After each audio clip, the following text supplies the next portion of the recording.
Tonight's webinar will be recorded, so feel free to either shut off your cameras and please mute. We are lucky tonight to have with us 3 panelists. They all come to us with lived experience navigating the co-occurring system.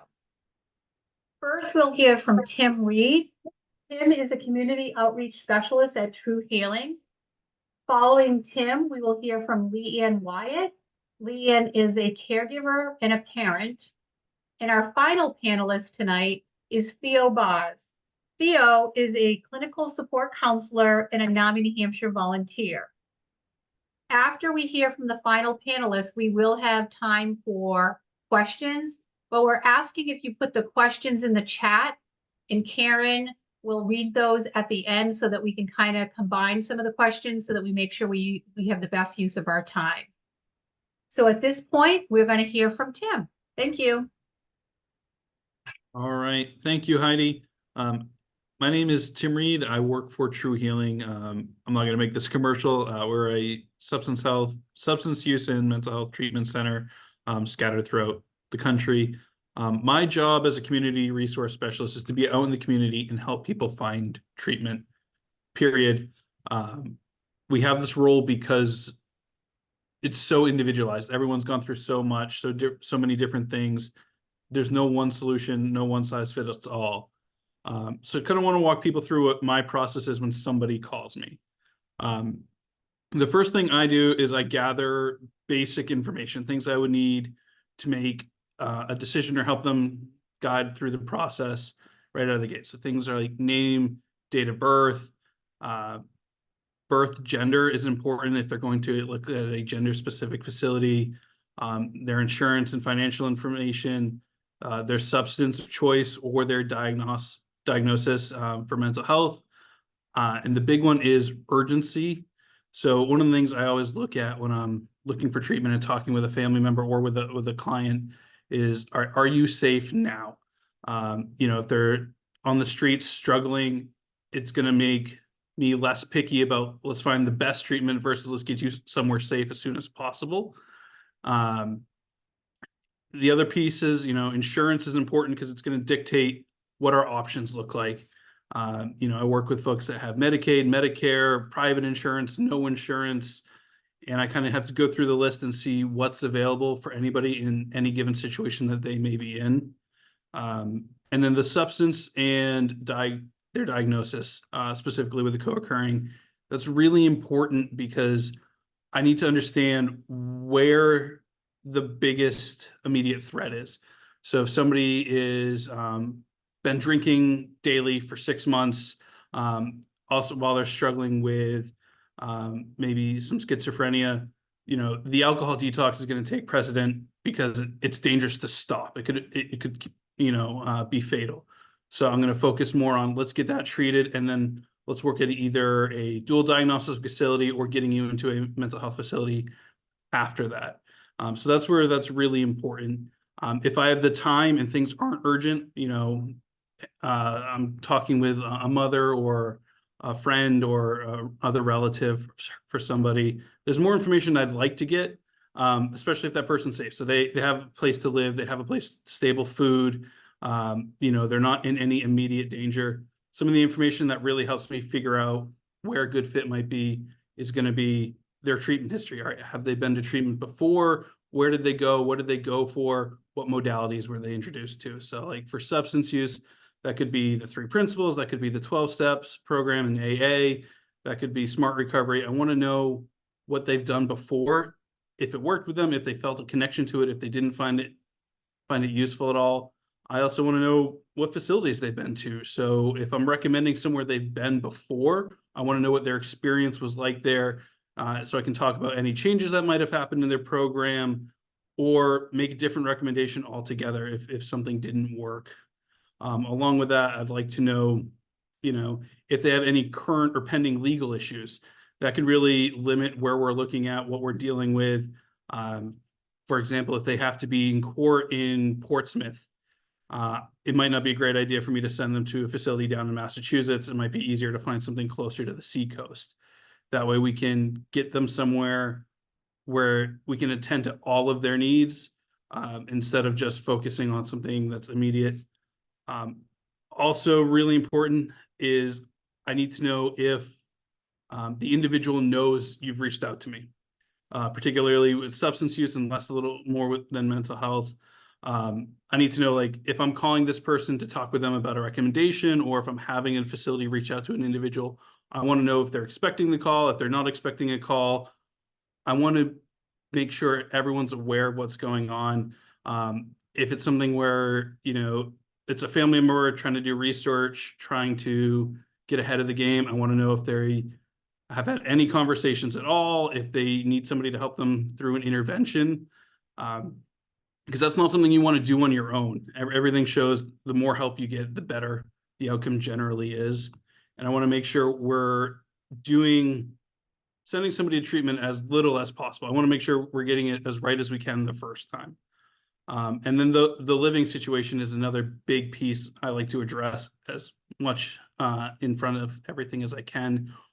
When they're getting out of treatment, what are they looking at? Are they looking at going into a really bad living situation? They might have a couple of roommates that are potential triggers for them, especially with substance use, or with some of their other mental health challenges, whether it be bipolar or something like that. Do we need to make sure we're planning ahead enough to make sure they're not discharging to an unsafe situation? Make sure that after however long they're in treatment for whatever symptoms we're treating, that we have a plan in place to keep them safe, to keep them continuing in care, and to keep them going as long as we can. And then the most critical piece of information is I need a way to contact the client. Most of the time, phone calls work great. I love going to meet people face to face whenever I can. I think it's really important. It adds that human element that a lot of places might not have. It's tough to just deal with somebody and get, real with somebody that you've never met. You're calling them on the first time. You've never heard this guy's voice before, girl's voice before. And it really adds a lot when I can be the person to go meet with somebody and actually bring them to the right facility or help guide them there and make sure nothing's going on, just with a random stranger for them.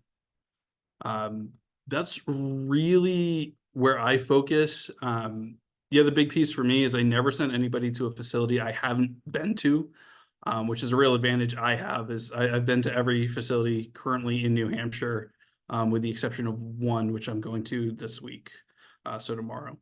So I think that's a really key piece, because I know what people are getting into. It's an advantage I have as somebody in the industry is I can kind of see what the situation is, and kind of help guide through that. I think that's everything I have for guiding people through the conversation. I'm going to post my contact information in the chat. If you have any questions about anything I talked about, or anything at all, please don't hesitate. I'm going to put my cell. You can give it to anybody you think is struggling. I'm happy to answer anytime, night or day.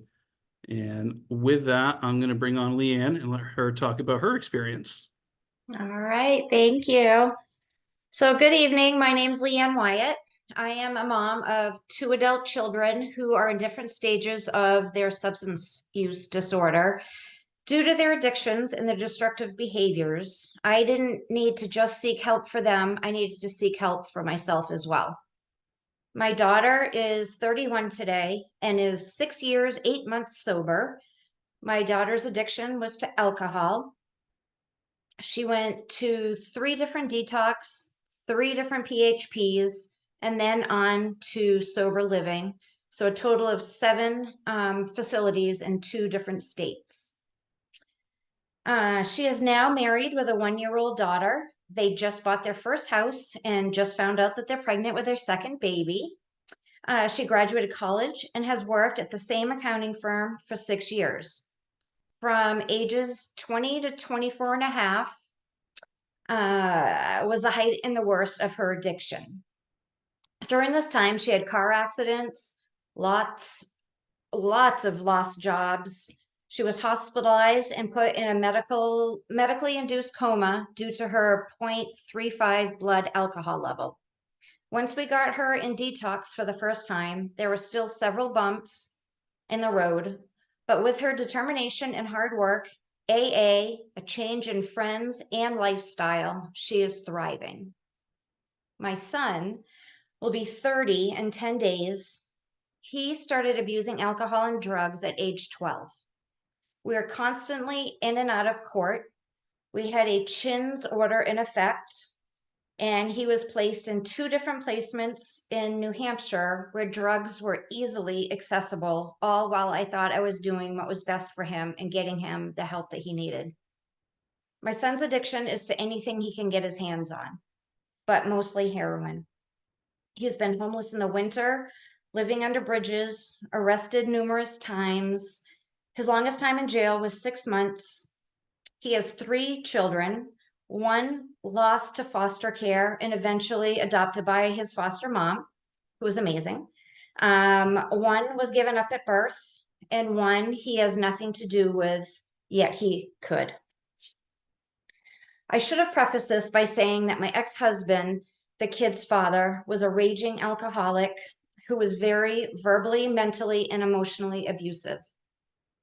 After our divorce, he wanted the kids to be his friend and supplied them both with alcohol and drugs.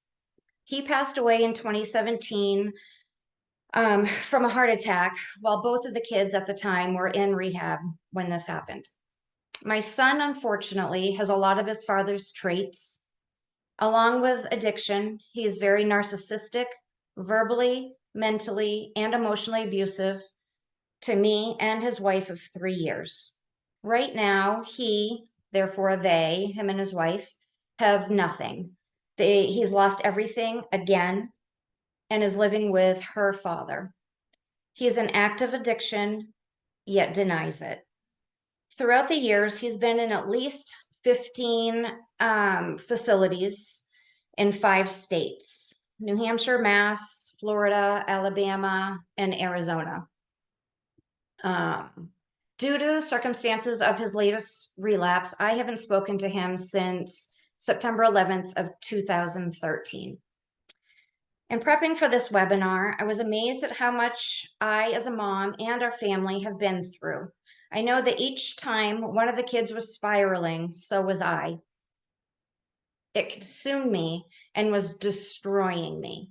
My mom guilt, my hatred for my ex-husband, fear of losing my kids to their addictions, and fear of losing my marriage were honestly just too much to bear some days. I finally sought therapy, which did help me some. My therapist was very knowledgeable in addiction and even went on to run one of the rehab centers that both of my kids were patients at. After a few years, I found what I believe was a lifesaver for me, and which was a family support group called FASTER, Families Advocating Substance Treatment and Education. Knowing there were other families who could relate to me and my feelings, right or wrong, with no judgment, and even feeling helpful to others was exactly what I needed. I made some good friends as well and have become invested in their loved ones' journeys. Once I moved to Florida, which was 5 years ago, I thought I wouldn't get that support again, but then COVID hit and FASTER was able to meet on Zoom. FASTER has since dissolved. Due to my son's latest relapse and mass destruction to his, mine, and my husband's lives, I am now back in therapy. I'm learning a lot of new tools to help me get through each day. Looking back, I think I was a huge enabler.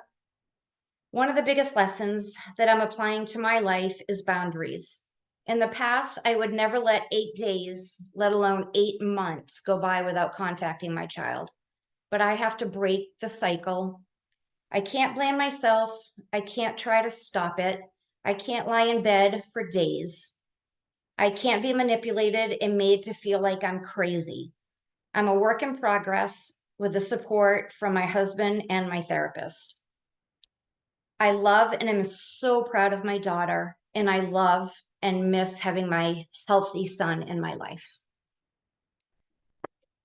And that is all I have. So I will pass it on to Theo. Hello, everyone. My name is Theo Bars. I'm a person with lived experience. I while everyone was speaking, I was kind of thinking about the origins of my addiction and mental illness, and I started to think about the first time that I remember being down at a fishing tournament. I'm from Florida as well. There was this big tournament fishing thing, and I must have been 6, 7 years old, something like that. And I was walking with my dad, and I saw my friend and his dad, and he asked his dad for a sip of alcohol, and he gave it to him, and I'm like, oh crap. So I tried to get my dad to give me some, and he's like, heck no, dude, what are you thinking? But I was just thinking about how blessed I was to have the family I had. I know my dad was a really good man. I mean, I don't think I could ever live up to him. And, I think about, all the things I've done to my family, and, the things that are probably, they don't matter anymore. I'm sure my parents are just so happy that I'm doing well, that, that kind of stuff doesn't really matter anymore. But at the same time, I've been in situations this week, and I've been talking about, where my addictions come from, and a lot of the cases, it was just like, I didn't get it from my parents. This is something I did myself. But when I talk, I like to talk about like the three important things for me when talking about co-occurring disorders. The first one is, especially mental illness can happen to anybody. Mental illness doesn't discriminate. Number two is there needs to be more education for people, especially young people, that are, for me in high school, that are starting to have these kind of symptoms and stuff, and they need to know where to go when that kind of stuff happens. And then finally, I like to talk about the hope, that there's hope that people can get better. I mean, if I can get better, anybody can get better, But yeah, a little more about my background. I was born into an upper middle class family, very well known in my community. My great grandfather came over from Germany and started he was shipping hardwood from Pensacola, Florida to like Europe, and he was like part of like the biggest like hardwood exporters in the world at the time. And so he had lots of money, and like, had like 2 mansions in Pensacola, one on the bay, the other one, whatever. But that kind of fizzled down to me. And people knew us around town, and we were the Bars family, everyone knew the Bars family, right? And I mean, for me, a lot of stuff was like ambiguity, right? Like people would be like, hey, so I'm the fourth Theo, right? So there's 3 other Theos, and the first Theo had a bridge named after him. So everyone used to always say, I went over your bridge today, and stuff like that. And like these ideas of being special, like were like ingrained in me. And at the same time, at home, it was crazy, my dad is a real estate broker in Pensacola, and if anybody knows anything about real estate, it's a commission job, so you don't make money unless you're selling houses and stuff like that. And so the economy, all that stuff, but there was like a really big dip in the economy in like 89 or 90, and we ended up like losing our house. So we're going to like the country club, and there's this idea of like being special, like being having money and all this stuff, and then really at home behind closed doors it was just chaos. And so yeah, so we got kicked out of our house, and we had to move into this like I didn't mind it. But my sister was like really distraught about it. But anyway, like my friends were like, hey, you have the ugliest house on the street and stuff like that. And so it was just a big change. And I don't know, it was what it was, but all that to say is, you know, I had a good upbringing. You know, my mom's dad was a basketball coach, at at a college in Montgomery, Alabama. And so I played basketball, you know, as soon as I could walk, I was given a basketball. You know, sports were big, playing a lot of golf. My parents had me at the driving range every day in the summertime hitting golf balls, and you know, that was important stuff around my family. You know, school wise, as a kid, I was a great student. I was very hyper. I would, you know, get into a lot of trouble, but you know, I made great grades, you know.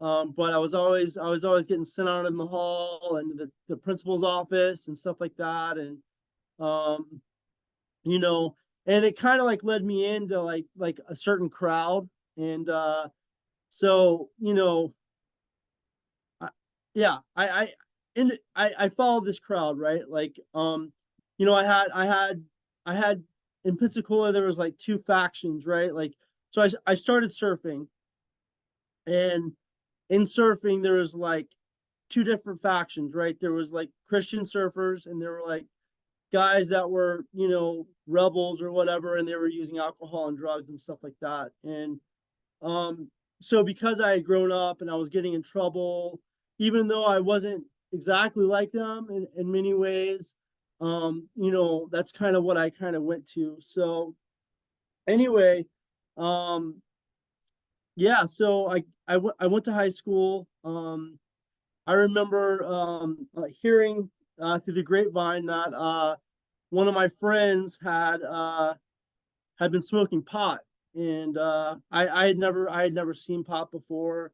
You know, I listened to music that talked about marijuana and pot and all that kind of stuff and paraphernalia, and I had no idea what it meant. And um, but I had heard my friend had smoked pot, and I wanted to because I wanted to be cool, and I you know, I was already kind of hanging out with guys that were kind of messing up anyway. And so I was shadowing at this high school, and my friend was there, and we were walking around together, and he's like, "Hey, do you smoke pot?" And I'm like, "Yeah, yeah, I do. Yeah, we should do it sometime." You know, just trying to get him to introduce me to marijuana. And so I think my first big using story, I was it was after a basketball game, and one of my teammates asked me if I wanted to go to a house party afterwards. Um, and so I was like, yeah, sure. You know, and so we went to this house party, and there weren't many people there, like 10, 15 people, but they had a keg of beer. And, you know, I drank for the first time. I got high for the first time. And immediately, like, the chaos started, you know, like immediately I was getting in fights with seniors, like that are like three times my size at the time, you know, freshmen. You know, I was calling my dad. I had this trait of like uh getting drunk and high, and wanting to go home and listen to music or play music. So that's kind of what I did, you know, like. But so first time getting drunk and high, like you think like you try to avoid your family, you know, your parents especially. And I just didn't care, I don't think. I just was like, I called them up. I'm like, "Hey, want to go home, come pick me up." And, you know, that was the first time I used. It's like, that's just kind of weird. Um, but it was kind of like the underlying theme of my using, you know, like I didn't care. Like I didn't care if my parents knew. You know, they again, they were great people, but I was bringing alcohol and drugs into the house. I was drinking in my room. I was having friends over drinking in my room, you know, smoking pot in my room, just like disregard to all of that kind of stuff. Um, but so yeah, my life continued, right? And you know, drugs and alcohol are progressive illnesses. So you know, I was using more and more and more. And, you know, by the time I was 16 and a half, 17, I was using daily. I was, you know, I was skipping school. My grades tanked. I had been on the homecoming court. I got to go out on the football field at halftime or whatever it was, and have my like bow tie tuxedo thing going on, and you know, like, they had us go out there, and they were like, "Hey, you know, this is Theo Bars, you know," and they asked like what my hobbies were, and I thought this is a big joke, like, "Hey, you know, I like long walks on the beach and reading some kind of like stupid stupid book or something," but that's how I was, right? And you know,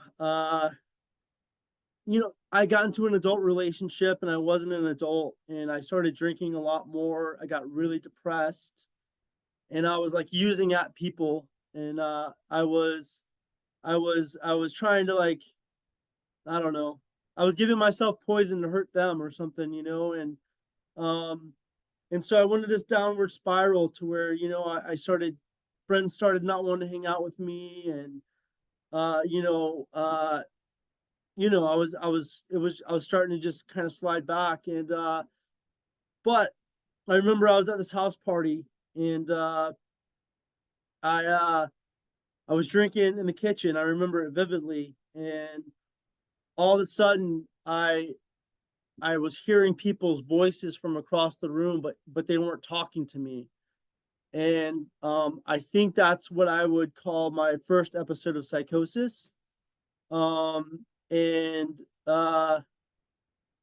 yeah, and that's when I talk about education, right? Because I'm in this kitchen, I'm experiencing these symptoms, and my first instinct is to have denial over them, right? Like this isn't really happening, or you know, it'll just go away, or you know, I can beat it. I don't need any help. You know, like those are the thoughts that I had, right? When in reality, um, so what should have happened is I should have noticed these symptoms, and I should have said, "Hey, I need to get help."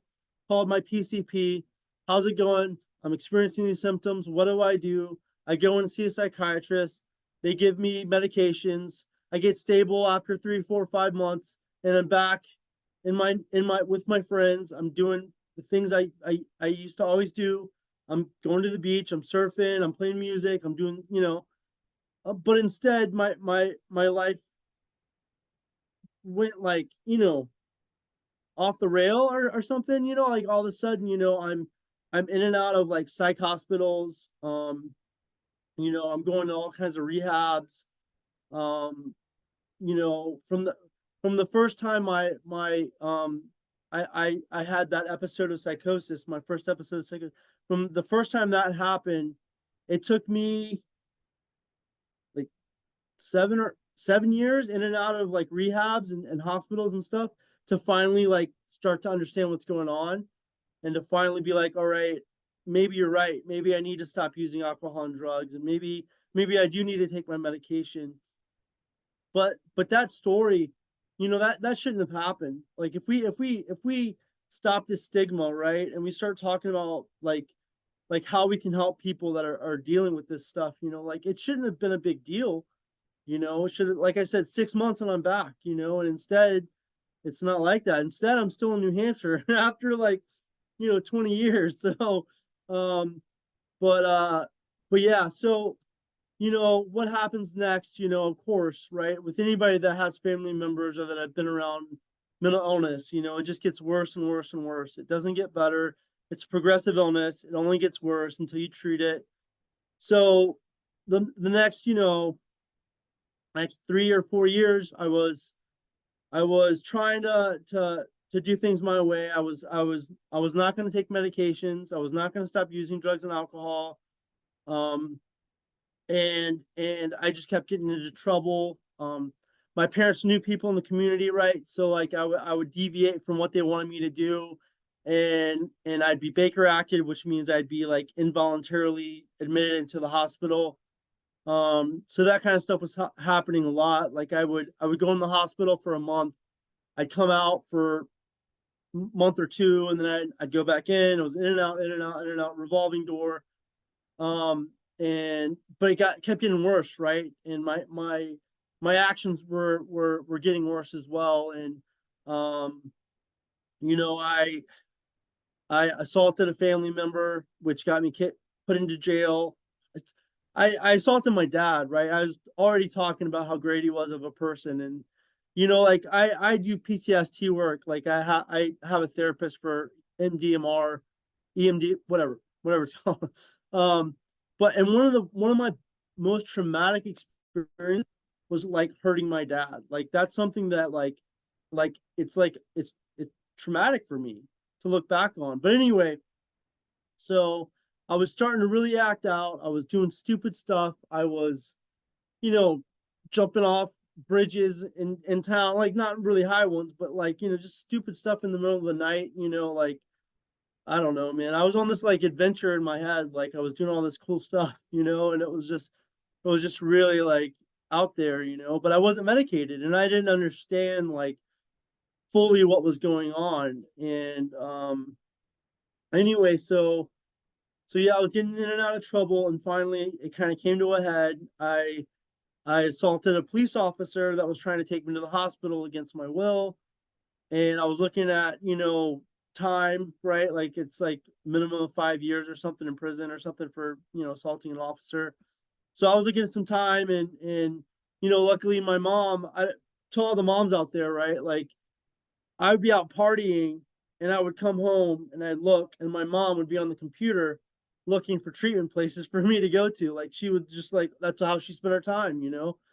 And anyway, so I got in trouble and she begged the courts or whatever she did that to send me up to Boston. There was a treatment place in Boston. And I went there and um somewhere along that journey I decided that I needed the medications. I got scared. Something happened to me and I stopped eating and I wasn't able to sleep. And when I took medications, it made me feel better. But I still believed I could use drugs and alcohol, right? Like that's not my problem. Like I'm taking the meds, it'll help out, whatever. Anyway, so I was in Boston, in it, you know, like I had like this 3 month thing where I would use and then I would be clean for 3 months and then I would use again.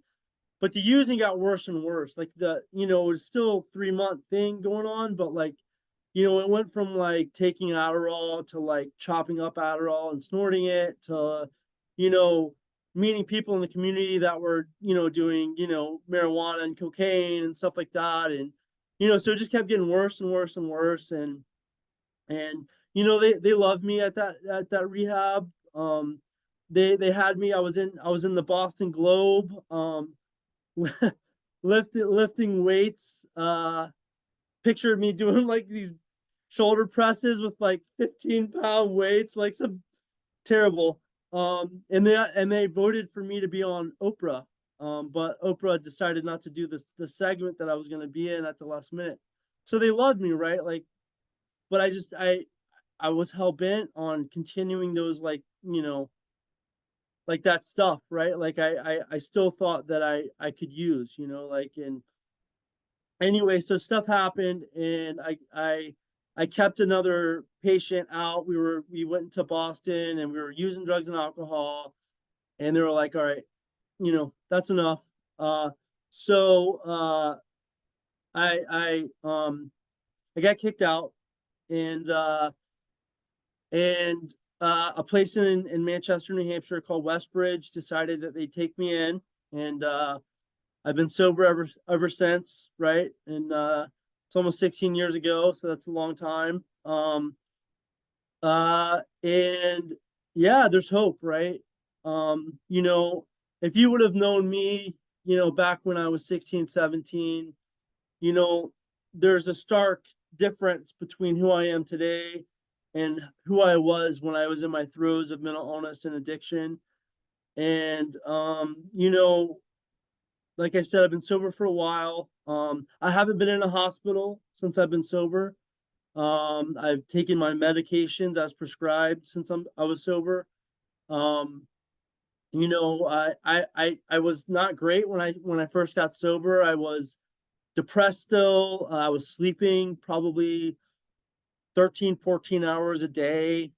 You know, just a lot, smoking 3 packs of cigarettes a day.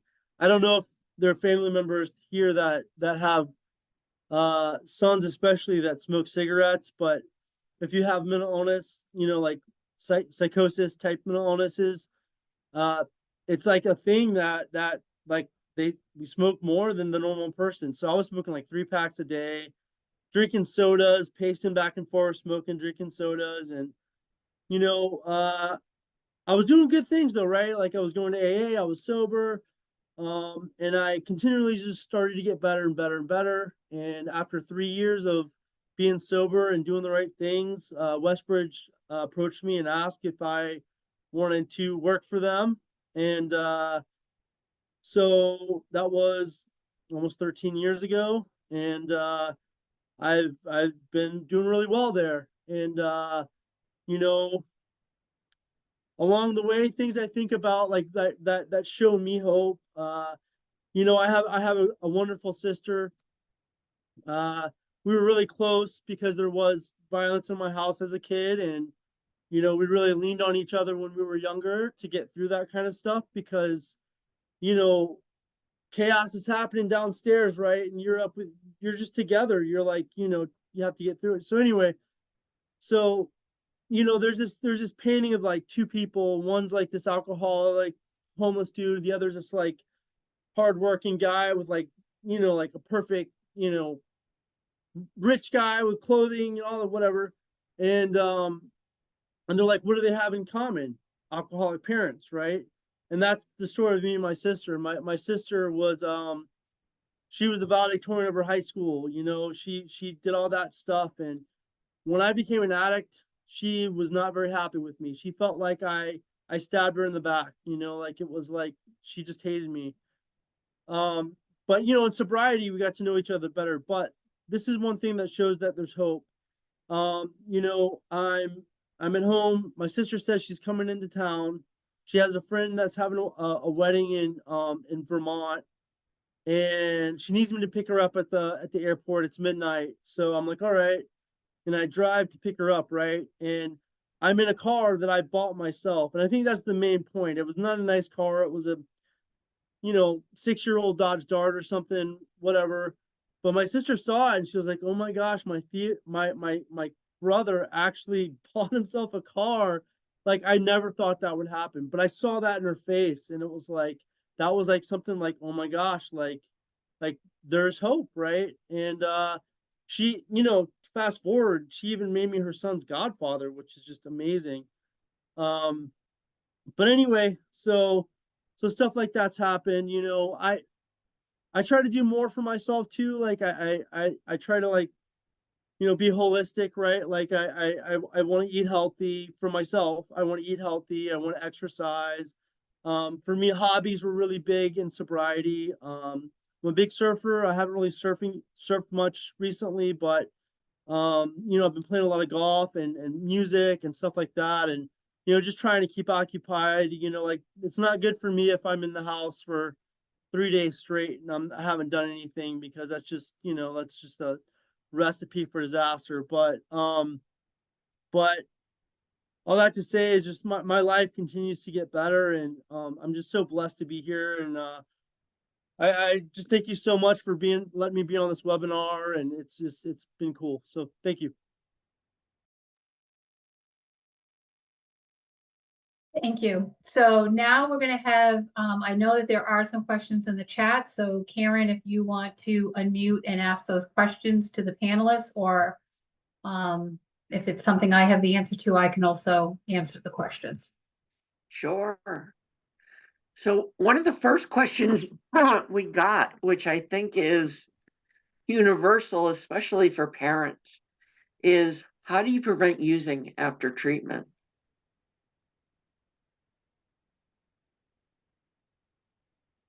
So any of the panelists that want to unmute and answer the question to that, that would be helpful. Can you repeat the question?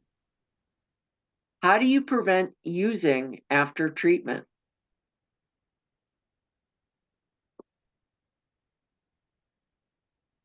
So in my experience, when we see clients that are really successful after going through care, the biggest story we hear in common is connection. They've reconnected with family. They've made new friends. They've made connections in a stable environment away from where they were before.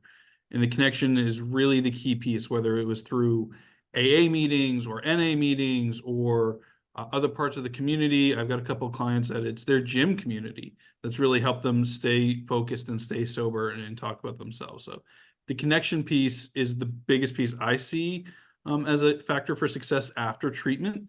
And that's why I think it's so important when we ask people, about their living situation before they come in, so we can make sure they have a plan in place to have that connection when they leave. So that's what I see. I know with my two children, my daughter, who's had the great success, she went to AA, whole new group of friends, whole new, removed herself from her old situation, 100%. She's doing amazing. My son, on the other hand, has all these years. He's probably maybe gone to a handful of AA meetings, says that's the only time he ever thinks about using, so he refuses to go and he just isolates and has had zero success. So I agree with changing community and going to a program. Yeah, I'll piggyback on that too. I think finding a community is huge. And I mean, so my other hat at Westbridge is I'm the alumni coordinator, right? So I get to have the awesome job of creating cool events for guys to come together and have fun in recovery. So I see it a lot. And I see a lot of like what happens when you like when participants come here, they graduate and they stay involved in the alumni program. Those guys, the percentage of those guys that are staying sober and having healthy lives today are a lot higher than guys that come in and say, okay, I'm done. Graduation, I'm good to go. I'm done, and it's not like that. It's, it is about finding new friends, and,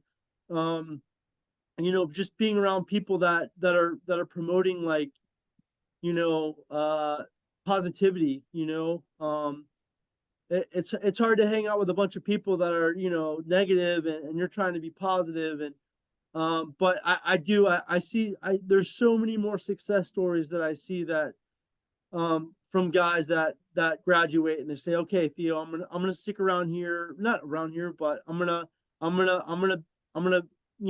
participate in the alumni program. And, for the most part, a lot of those people are doing pretty good today still. So I think it is about connection and the community for sure.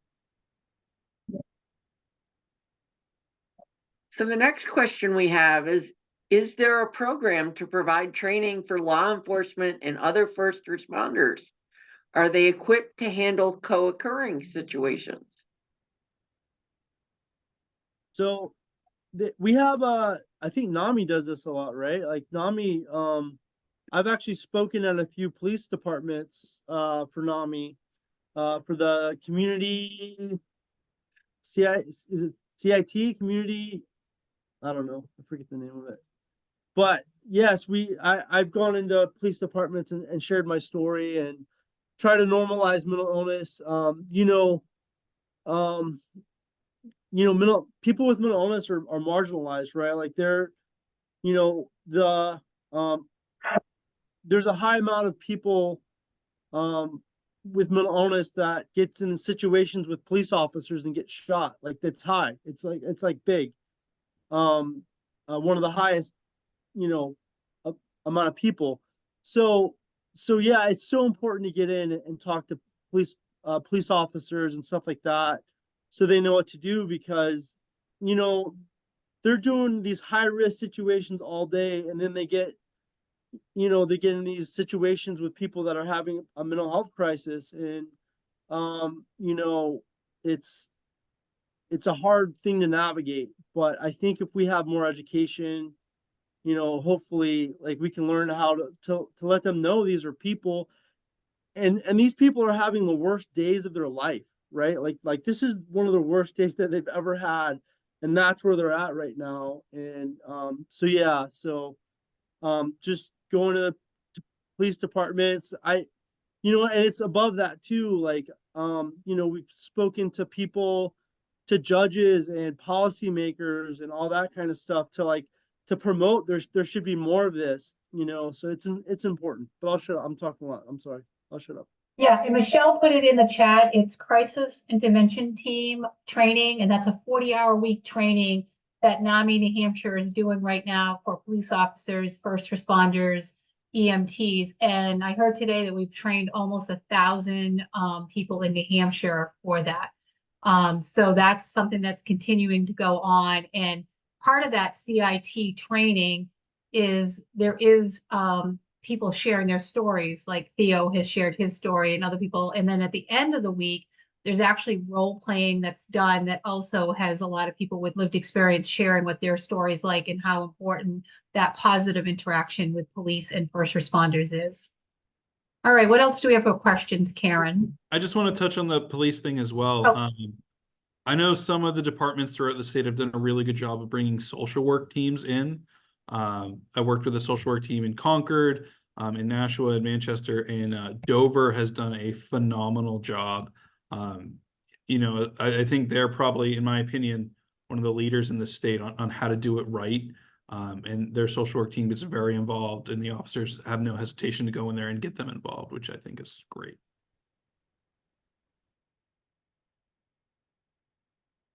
So next question. What is the best way to handle someone who refuses treatment? An IEA? An intervention?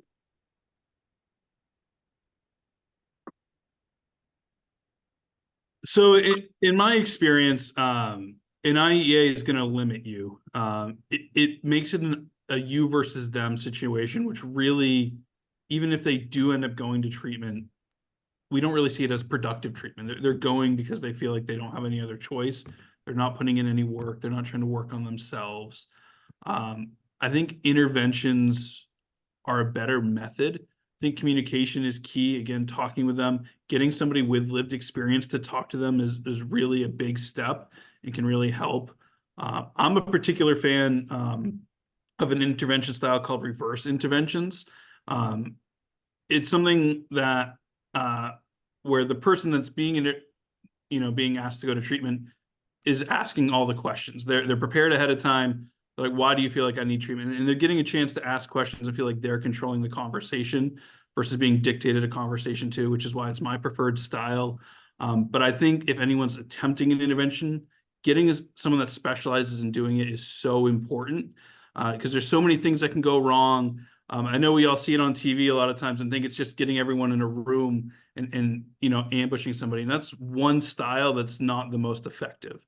So I think getting somebody, a professional involved in is more efficient than doing an involuntary anything. I also think, in New Hampshire, we don't have any for substance use, any involuntary facilities. Every facility in New Hampshire is unlocked. There's no like, hey, you have to go to treatment. That's the end of it for substance use anyway. Thank you, Tim. The next question is, what do you think of switching from marijuana to CBD? Is it a step in the right direction, or is it probably necessary to stop all cannabis?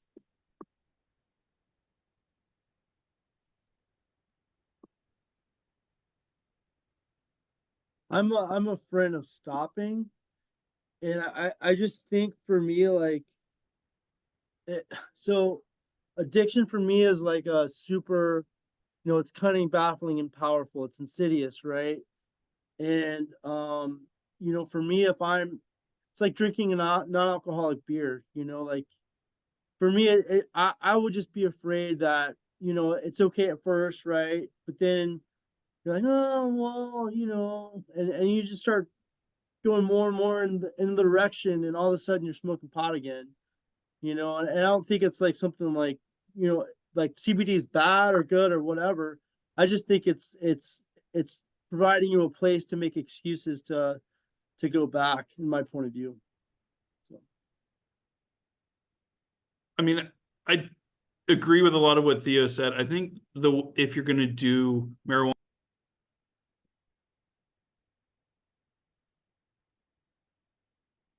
Tim, you muted. Sorry about that.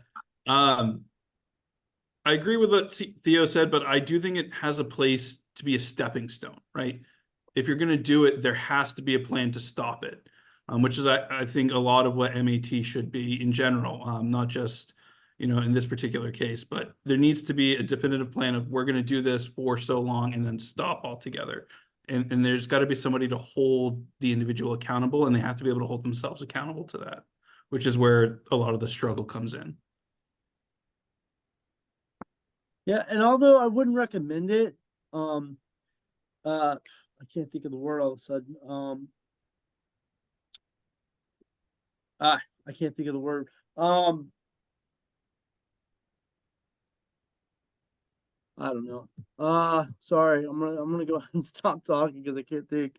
But when you go to a lesser thing, right? Like if you're smoking marijuana and you say, well, I'm not gonna smoke, and you're just smoking CBD or whatever, like that is kind of like a better step in the right direction too. So, but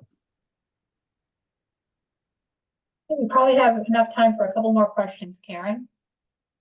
Yeah, so someone asked, what would you all recommend for the peer workforce in New Hampshire on this topic?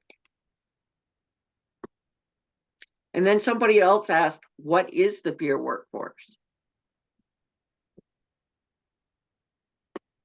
Theo, do you want to talk about what the how the importance of, like the peer support aspect is?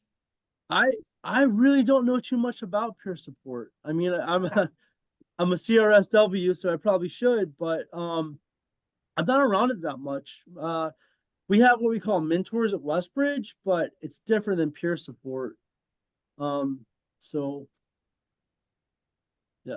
Tim, do you have some experience that you can share? Yeah, I work with a lot of the peer centers throughout the state, and I think they are great stepping stones. Like they can provide a lot of entry to services, especially for somebody that has no connection, that really doesn't know what a next step could potentially look like. They call guys like me and be like, hey, this is the situation we have going on. Can you help? They're a great gateway tool to a lot of services, and they're a lot less scary in my experience for people to approach. Like going to rehab, going to detox sounds scary. It sounds like a big commitment and a big step. Going to a peer center where you can walk in and talk to somebody for 10 or 15 minutes and then leave is not as scary to anybody, especially when they have them scattered out throughout the state. And so there's usually one in your hometown or within an easy drive. So you're not feeling like you have to go far away and you're going away from your community. So I love that they're not threatening for folks, and I think they're a great step for people to take. And they have so many abilities to touch on things outside of just the substance use world. Like they have connections to help people find a PCP, or they usually know who to go to for housing help. So they have a lot of resources at their disposal, and I really think they're a solid program.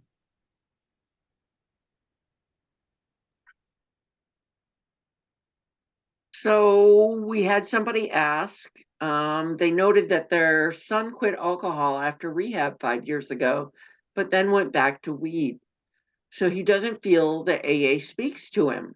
Is NA only by way of Zoom in New Hampshire?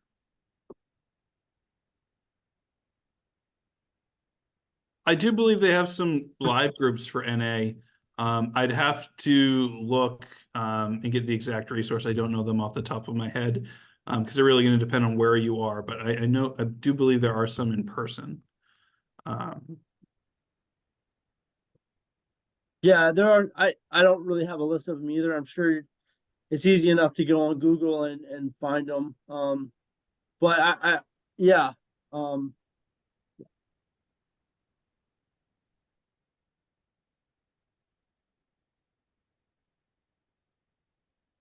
Any other questions, Karen? No, I think, oh, maybe. Somebody did put the NA website in the chat, and that you can find the NA meetings there. Yeah, no more questions. I'd like to turn it back over to Heidi for to talk a little bit about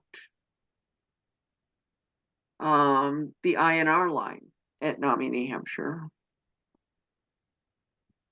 Thank you. So for those of you that are newer to NAMI, New Hampshire, we have what we call the INR line, which stands for Information and Resources. And that number is 800-242-6264. Press 4. If you don't remember to press 4, it'll actually tell you to press 4. But that number is a good number to reach out to if you're driving down the road, or tomorrow when you're heading to work, you're like, why didn't I ask Tim this question or Theo this question? You can call the NAMI New Hampshire information line and we will connect you to some of those resources that were talked about tonight. But we also have a new to NAMI New Hampshire. It started in October. We actually added a family support group that is for co-occurring mental health and substance misuse. And this came about because we saw a high number of phone calls coming into the information and resource line that were specifically asking for that subject. A lot of the people that attend the co-occurring support group also attend other NAMI New Hampshire support groups. So this is not intended to be in place of, but this is an addition to. And the thing is, that's nice is that similar to what Leanne shared when she was going to the FASTA group, is that this support group actually came when that FASTA support group was closing, is that family members feel like there's no judgment. Whatever they ask in that room stays there. But a lot of the people that are showing up regularly have those resources because their loved ones had success navigating the system.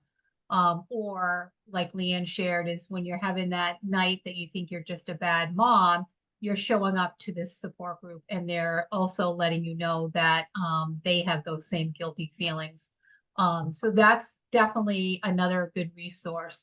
And then Michelle just put something else in the chat in regards to the role of peer support. So we will send out a follow-up email to all of the people that registered for this webinar. It will be also recorded and we'll have it on our YouTube channel. So we'll probably send out an email on Monday with resources for the information and resource line, the co-occurring family support group, and the link to the recording so that you can actually share that with either other family members or just have a chance to review it again. We do thank you all for taking time tonight to attend, and thank you again to the presenters that were able to come tonight and share their stories.